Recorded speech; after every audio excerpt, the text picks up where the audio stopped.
Perkenalkan, saya Sherly Rita Monika, CGP Angkatan 9 Kabupaten Pamekasan.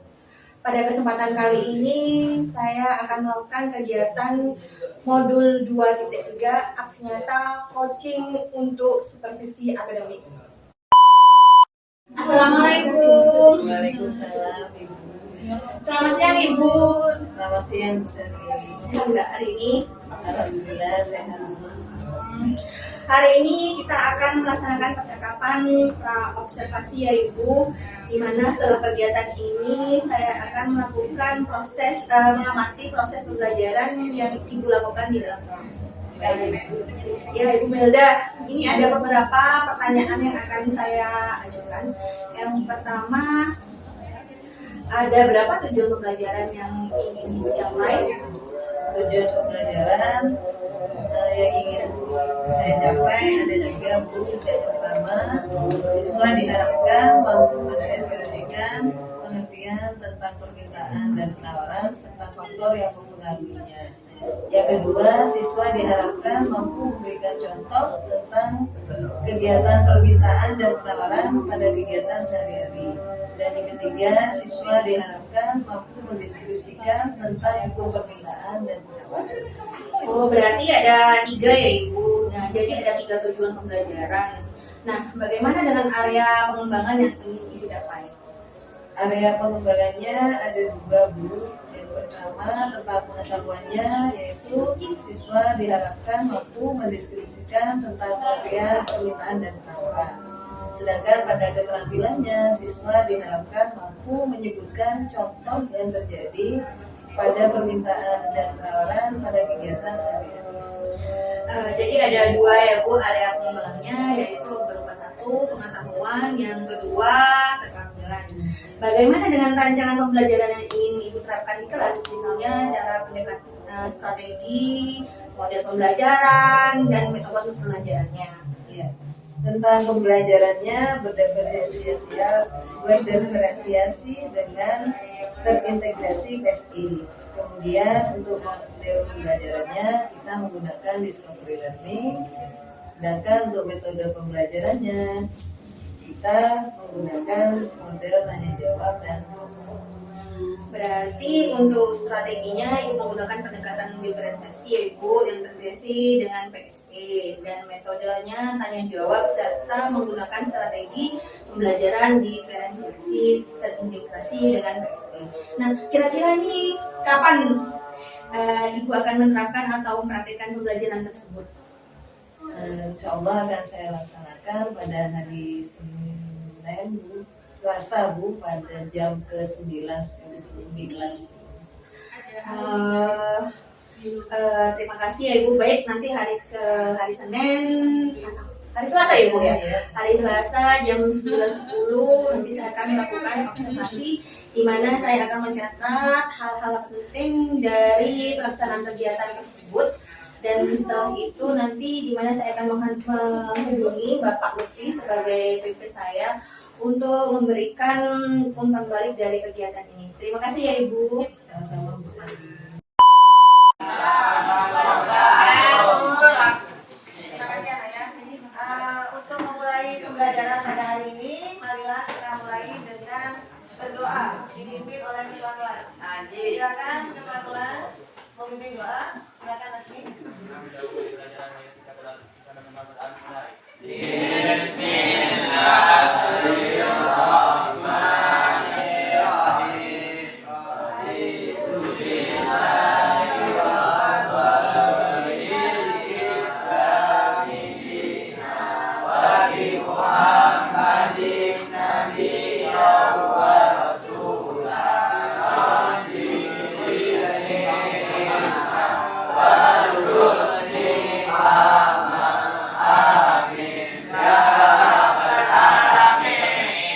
Terima kasih ya. Pada pagi hari ini saya ada sepatah mutiara untuk kalian. Begini, tanamkanlah semangat belajar pada diri kalian, karena dengan memiliki semangat belajar yang baik, kita dapat menerima hal-hal positif. Hal-hal positif itu nantinya mampu mengembangkan pengetahuan wawasan kita terhadap materi yang kita terima. Dengan begitu kita dapat mencapai apa yang menjadi keinginan kita dan keinginan orang tua kita. Sehingga dengan cara seperti ini, dengan memiliki semangat belajar yang tinggi, kita dapat memberikan kebahagiaan kepada kedua orang tua kita. Ya, begitu ya. Itu sepatah mutiara dari saya. Nah, kemudian pada pagi hari ini saya harap kalian memiliki semangat belajar yang tinggi ya, Nak ya. Kalian dari rumah sudah sarapan? Tentang rasa kalian. Nah, di sini saya harap kalian memilihnya di option yang C ya.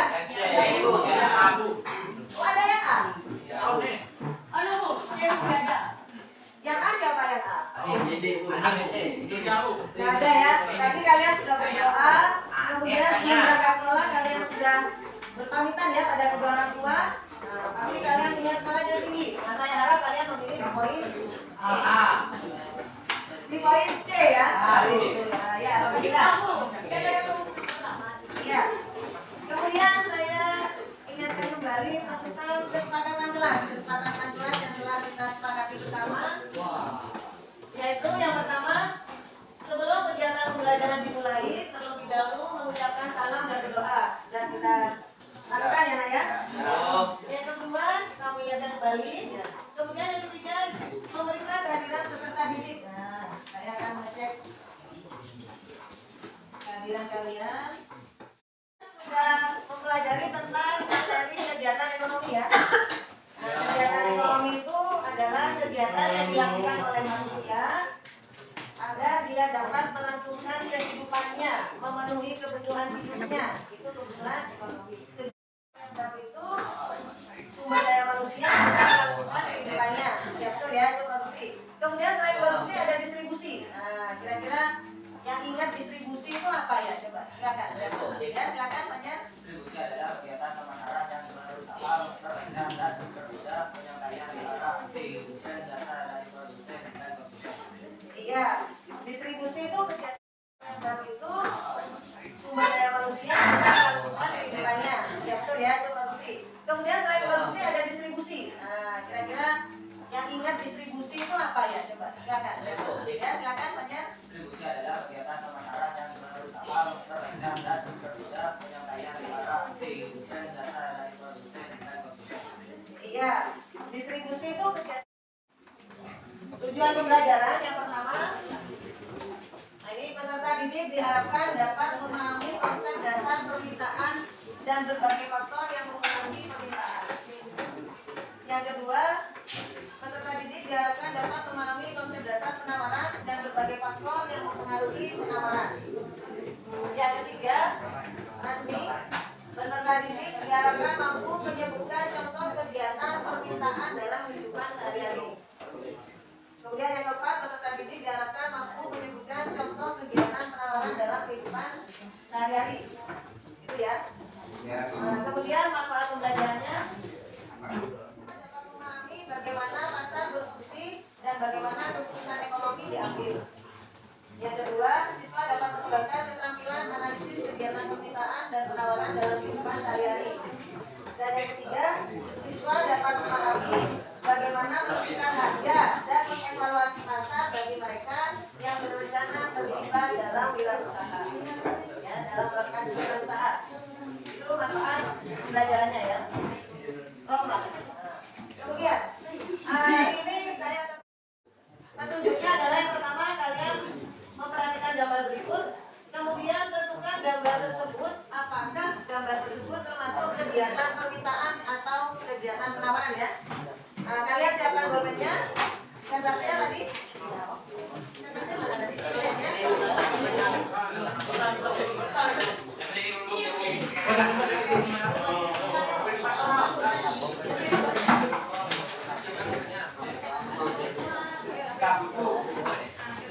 Sudah ya?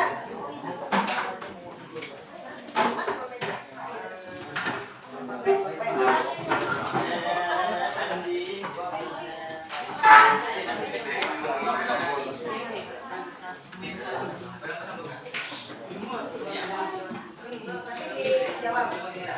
Dipilih yang mana? Kertas.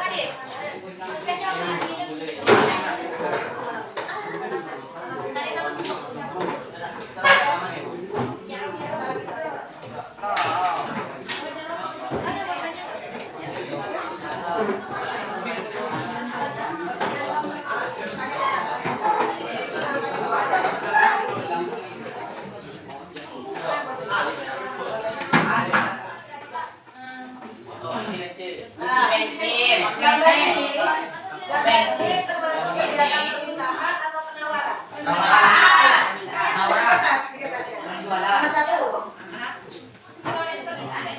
Ya. Diperhatikan gambarnya.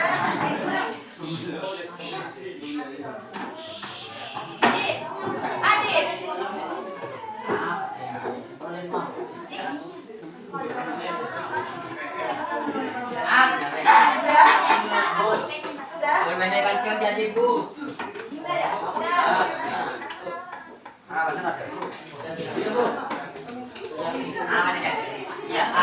Pilihannya dua ya. Permintaan atau penawaran ya. Nomor 1. Nomor 1 ini kalian perhatikan gambarnya, kemudian kalian tentukan gambar tadi merupakan kegiatan permintaan atau kegiatan penawaran. Tulis. Sudah? Silakan nomor 2. Nomor 2. Nomor 2.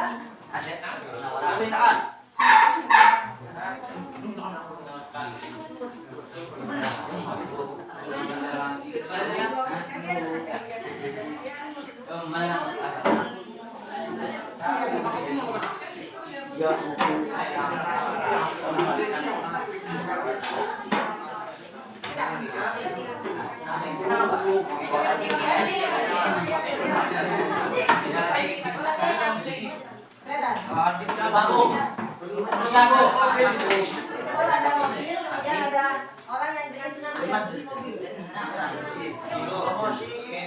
Sudah? Ya, silakan nomor 3.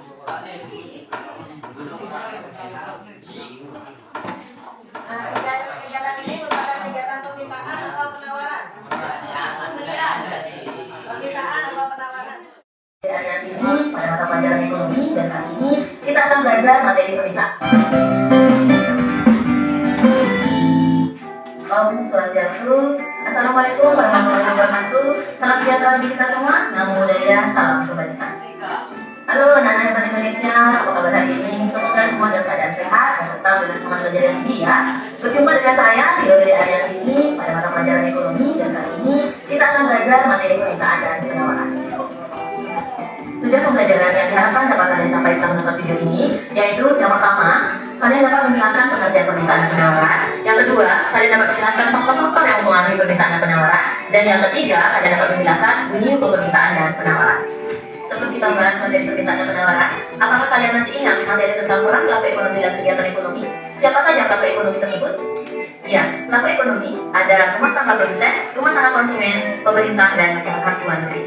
Konsumen melakukan kegiatan yang bertujuan untuk menghabiskan daya guna suatu barang, sedangkan produsen menciptakan barang dan jasa yang dibutuhkan oleh konsumen. Jadi dapat disimpulkan bahwa konsumen melakukan permintaan atas barang dan jasa, sedangkan produsen menawarkan barang dan jasa. Iya, apa yang dimaksud dengan konsep permintaan? Mungkin ada rekan-rekan yang lain yang bisa menjelaskan. Permintaan dalam ekonomi merujuk pada sejauh mana konsumen bersedia dan mampu membeli produk atau jasa pada berbagai tingkat harga. Iya, jadi permintaan itu kemampuan konsumen untuk membeli barang, ya. Tentunya berdasarkan tingkat harga yang berbeda-beda ya. Itu permintaan. Ya. Ada lagi yang ingin bertanya? Ya, silakan. Ya, bagaimana faktor seperti harga, pendapatan, dan selera itu apakah mempengaruhi permintaan? Ada yang bisa menjawab? Saya Ibu. Silakan. Harga yang lebih rendah, peningkatan pendapatan atau kesesuaian dengan selera konsumen dapat meningkatkan permintaan. Ya, jadi harga yang lebih rendah, pendapatan yang lebih tinggi, dan selera konsumen yang lebih tinggi akan meningkatkan permintaan. Iya, apa yang dimaksud dengan konsep permintaan? Mungkin ada rekan-rekan yang lain yang bisa menjelaskan. Permintaan dalam ekonomi merujuk pada sejauh mana konsumen bersedia dan mampu membeli produk atau jasa pada berbagai tingkat harga. Iya, jadi permintaan itu kemampuan konsumen untuk membeli barang, ya. Tentunya berdasarkan tingkat harga yang berbeda-beda ya. Itu permintaan. Ya. Ada lagi yang ingin bertanya? Ya, silakan. Ya, bagaimana faktor seperti harga, pendapatan, dan selera itu apakah mempengaruhi permintaan? Ada yang bisa menjawab? Saya Ibu.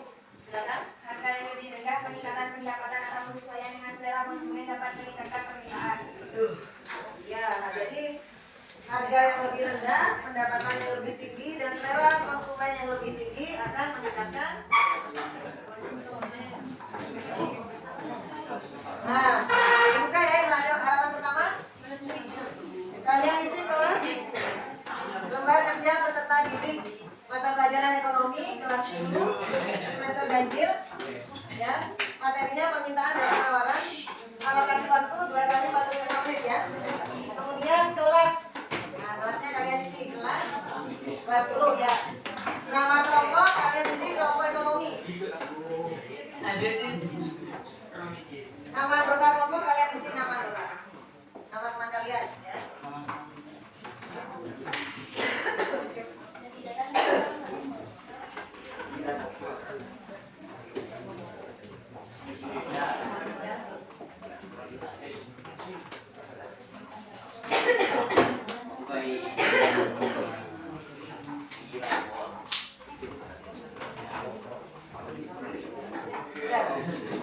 Nah, kemudian kalian buka lembar kedua. Nah, lembar kedua ini coba kalian isi ya. Lembar kedua ya kalian isi. Di situ ada 5 pertanyaan ya kalian isi. Yang pertama, apa yang dimaksud permintaan dalam konsep ekonomi? Nah, kalian jawab ya. Iya, masa kamu ngomong sih. Oh, masih belum, masih boleh jawab ya. Ekonomi.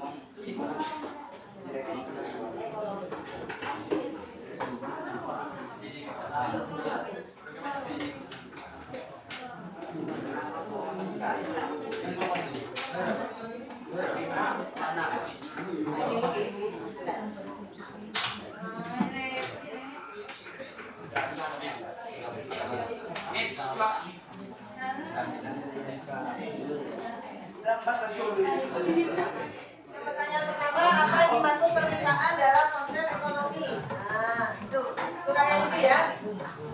Paham? Ada yang kurang jelas yang halaman 2? Kurang jelas halaman 2? Jelas sudah ya? Nah, ini di sini ya, lihat. Kemudian kalian di bawahnya ada petunjuk untuk soal kedua ya, di bawahnya. Kalian tentu pernah melihat gambar yang disediakan dalam kehidupan sehari-hari. Nah, untuk menguji kemampuan kalian, setelah menerima penjelasan guru, pilihlah gambar aktivitas dalam kehidupan sehari-hari tersebut sesuai dengan jenis kegiatannya. Nah, kemudian berikan penjelasanmu terkait pilihan gambar itu. Kalian buka halaman ke-3. Nah, di situ kan ada berbagai gambar ya. Nah, kalian isi. Aktivitasnya seperti ini. Gambar pertama ya. Nah, kemudian isi jenis kegiatannya merupakan kegiatan permintaan atau penawaran atau enggak? Penawaran Ya, seperti itu. Permintaan atau penawaran. Kemudian berikan penjelasan. Ini gambar ini tentang apa? Penawaran tentang bahan bakar misalkan seperti itu ya. Kalian jelaskan seperti itu. Paham? Ya.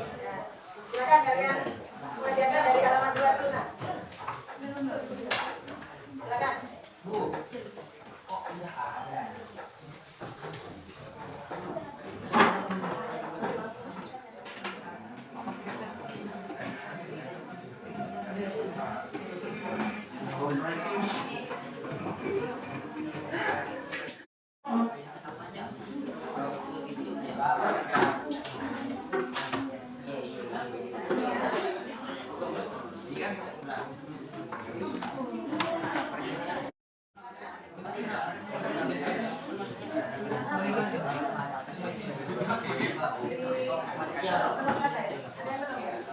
Dulu ya.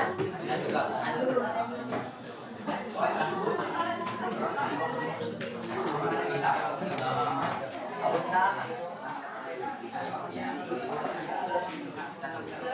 Diperkenalkan dulu.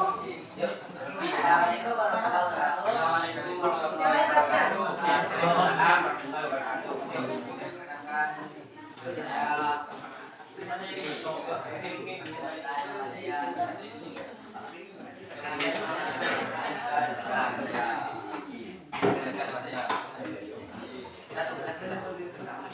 Apa yang terjadi permintaan dalam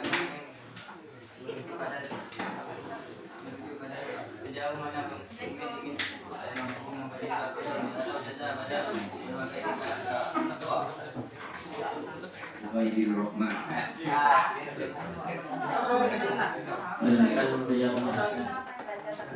Saya Ibu Tari.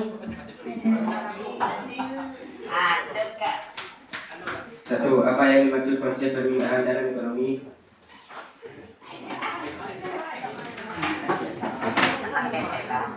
Permintaan dalam ekonomi merujuk pada undang-undang konsumen yang dan bagaimana faktor-faktor seperti harga, pendapat dan selera mempengaruhi permintaan tersebut. Faktor-faktor ini mempengaruhi pada permintaan produk. Harga yang lebih rendah peningkatan pendapatan atau kesusahan dengan selera konsumen dan dapat meningkatkan permintaan. Umum daripada mengundi sendiri karena dapat mengurangi permintaan akan benzin.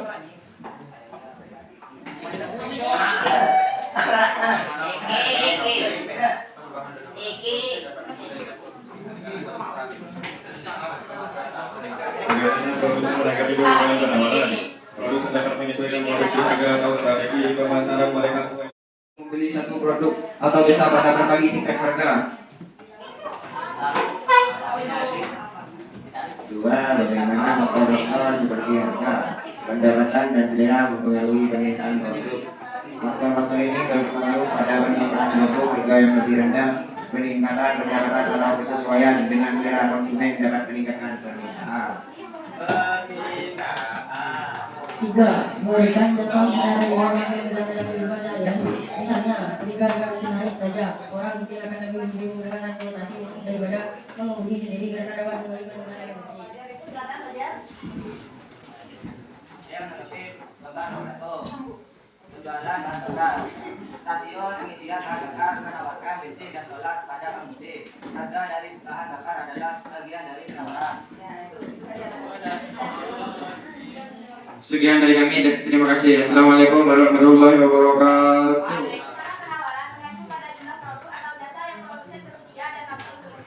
Ya, itu ya, itu kesimpulannya. Jadi permintaan dan penawaran itu merupakan kunci utama dalam kegiatan ekonomi, terutama dalam penentuan harga pasar.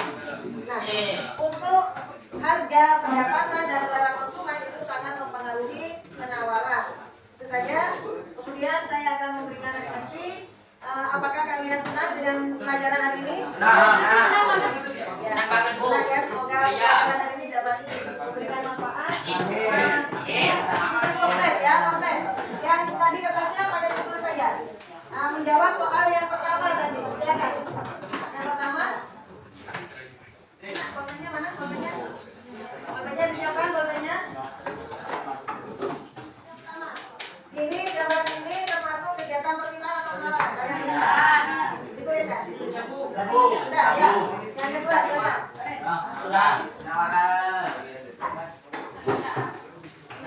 Ditulis satu kali. Ditulis satu kali. Ya. Postes namanya ya. Jadi postes ini adalah untuk mengetahui kemampuan kalian setelah kalian menerima materi pelajaran, materi permintaan dan penawaran.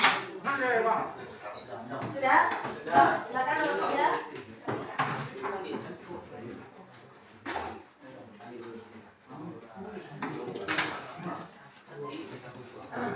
Nomor 4.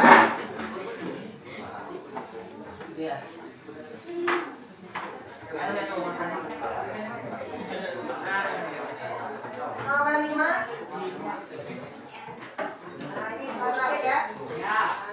Sudah kalian kumpulkan? Kepada saya. Ya, taruh di meja masing-masing ya. Nanti saya ambil. Selamat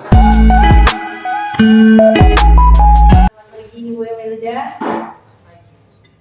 Ya baik, di percakapan pasca observasi ini saya akan bertanya kembali terkait dengan pelaksanaan praktik yang dilakukan dengan tujuan sejauh mana kegiatan yang bisa dilakukan.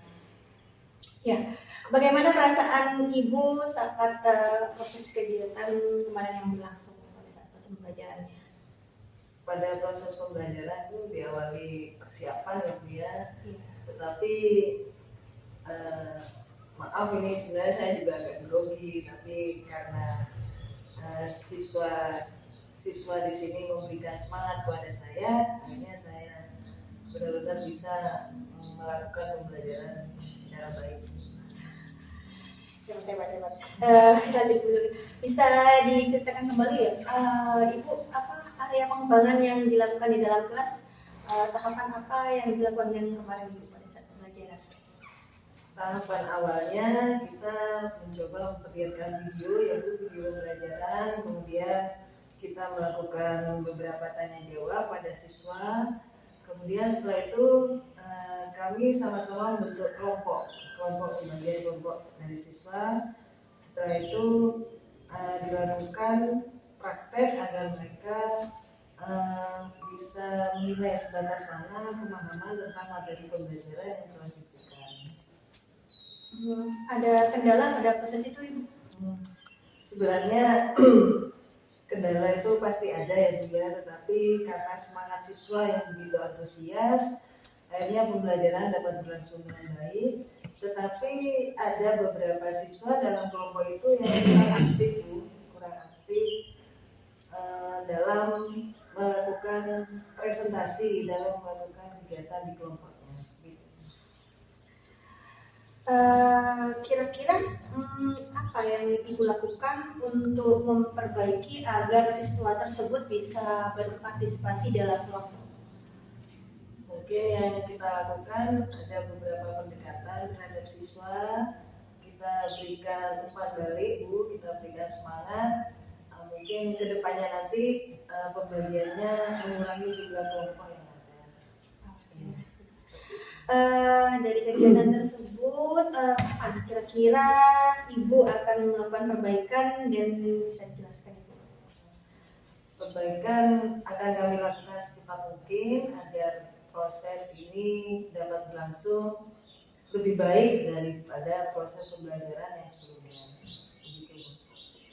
Terima kasih Ibu Melda atas kerjasama. Selanjutnya ini saya memberikan kesempatan kepada Bapak Lutfi selaku pengajar praktik untuk memberikan umpan balik dan tanggapan dari kegiatan yang sudah kami lakukan. Terima kasih Ibu Zerli selaku DPP saya dampingi dan Ibu Imelda Bu ya selaku teman sejawat yang menjadi observasi dari Ibu Zerli pada proses pendampingan teman sejawat yang pada kali ini adalah merupakan pasca observasi dari Ibu Zerli, di mana pada pasca observasi ini Ibu Zerli sudah menerapkan proses coaching dengan benar dengan kriteria dari proses coaching itu sendiri, yaitu dengan menggali semua informasi yang bisa dieksplor oleh Bu Milda sehingga Bu Zerli bisa memberikan balik kepada Bu Milda juga, dan Bu Milda juga memberikan apa yang harus dikerjakan pada perbaikan-perbaikan pada proses-proses berikutnya. Secara keseluruhan ngobrol Bu Zerli, proses coaching ini sudah memenuhi semua kriteria dan kami anggap secara keseluruhan sudah baik pelaksanaan proses ini. Sekali lagi mudah-mudahan proses ini bisa membawa kebaikan kepada kita semua, terutama kepada Ibu Milda yang saat menjadi sasaran atau teman sejawat dari Bu Zerli, dan khususnya juga kepada Bu Zerli selaku CDP, sehingga apa yang ilmu yang diperoleh dari proses ini bisa bermanfaat bagi kita semua. Itu mungkin umpan balik yang bisa saya berikan Bu Zerli. Terima kasih atas semuanya Bu. Assalamualaikum warahmatullahi wabarakatuh. Waalaikumsalam.